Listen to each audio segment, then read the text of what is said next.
Hi all, welcome back to my channel. நம்மளுடைய மக்கள் சேவை மக்கள் பாதை சேனலை ஃபர்ஸ்ட் டைம் பார்க்குறீங்கன்னா அப்போ மறக்காமல் சப்ஸ்கிரைப் பண்ணிக்கோங்க. கூடவே பெல் ஐக்கானையும் கிளிக் பண்ணிக்கோங்க. இன்றைக்கி நம்ம வீடியோவில் ரெஸ்டாரண்ட் ஸ்டைலில் ஃப்ரைட் ரைஸ் வந்துட்டு அஜினமோட்டோ அண்ட் பிளாக் சால்ட் இதெல்லாம் எதுவுமே இல்லாமல் எப்படி செய்கிறதுன்னு தான் பார்க்க போகிறோம். இப்போ வாங்க வீடியோக்குள்ளே போகலாம்.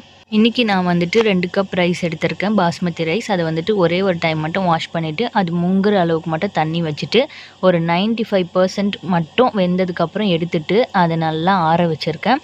இப்போது ஒரு கடாயில் கொஞ்சமாக எண்ணெய் சேர்த்துட்டு அதில் பொடியாக நறுக்கின இஞ்சி பூண்டு சேர்த்துக்கலாம்.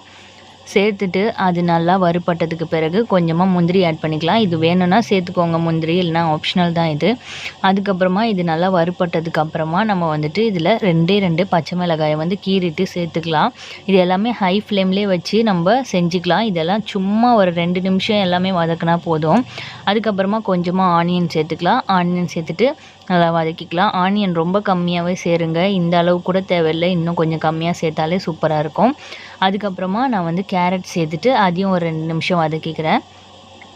இது ஃப்ரைட் ரைஸ்ன்றதுனால இது வந்து லைட்டாக தான் வதங்கணும். காயெலாம் வந்து கொஞ்சம் கிறிஸ்பியாக இருந்தால் தான் சூப்பராக இருக்கும் vegetable fried rice.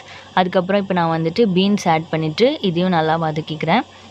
Beans add பண்ணதுக்கப்புறமா சிவப்பு கலர் குடமிளகா, அதுக்கப்புறமா பச்சை கலர் குடமிளகா, இது 2த்தையும் நறுக்கிட்டு அதையும் சேர்த்து நல்லா வதக்கிக்கிறேன்.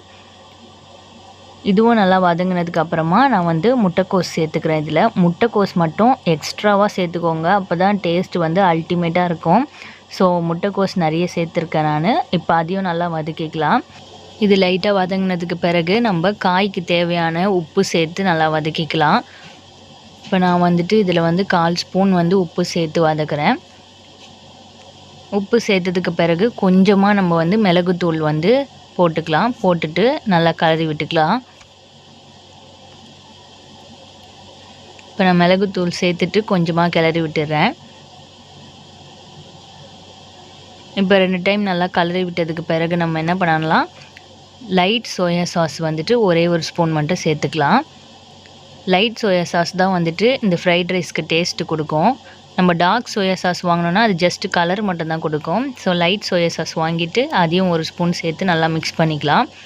இப்போ காயெல்லாம் நல்லா மிக்ஸ் ஆகிடுச்சு. இப்போ நம்ம சாதம் ஆற வச்சோம்ல, அந்த சாதமும் வந்து நல்லா ஆறிடுச்சு. இப்போ இந்த மாதிரி உதிரி உதிராக இருக்குல்ல, இதை வந்து கொஞ்சம் கொஞ்சமாக சேர்த்து நம்ம வந்து மிக்ஸ் பண்ணிக்கலாம். சாதம் வந்து நம்ம மொத்தமாக கொட்டிட்டோன்னா வந்து நம்மளால் கிளறதுக்கும் கஷ்டமாக இருக்கும், அது வந்து பர்ஃபெக்டாக மிக்ஸும் ஆகாது. ஸோ கொஞ்சம் கொஞ்சமாக சேர்த்து நம்ம மிக்ஸ் பண்ணிக்கலாம்.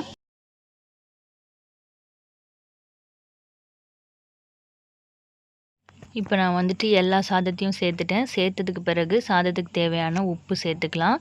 அதுக்கப்புறமா நிறைய மிளகுத்தூள் சேர்த்துக்கலாம். மிளகுத்தூள் நிறைய சேர்த்தா சூப்பராக இருக்கும் டேஸ்ட்டு. ஸோ நிறைய மிளகுத்தூள் சேர்த்துட்டு இப்போ நல்லா மிக்ஸ் பண்ணி விட்டுக்கலாம். ஃப்ரைட் ரைஸை பொறுத்த வரைக்கும் சூடாக செஞ்சு அப்போவே சாப்பிட்டுருணுங்க, அப்போ தான் செம்மையாக இருக்கும். இப்போ நல்லா மிக்ஸ் பண்ணிட்டோம். நம்மளுடைய restaurant style vegetable fried rice செம்மையாக ரெடி ஆகிடுச்சு. நீங்களும் உங்கள் வீட்டில் ட்ரை பண்ணி பாருங்கள், செம்ம சூப்பராக இருக்கும். இந்த வீடியோ பிடிச்சிருந்ததுன்னா மறக்காமல் லைக் பண்ணிவிடுங்க. நம்ம சேனலையும் மறக்காமல் சப்ஸ்கிரைப் பண்ணிவிடுங்க. கூடவே பெல் ஐக்கானையும் கிளிக் பண்ணிவிடுங்க. தேங்க்யூ ஃபார் வாட்சிங்.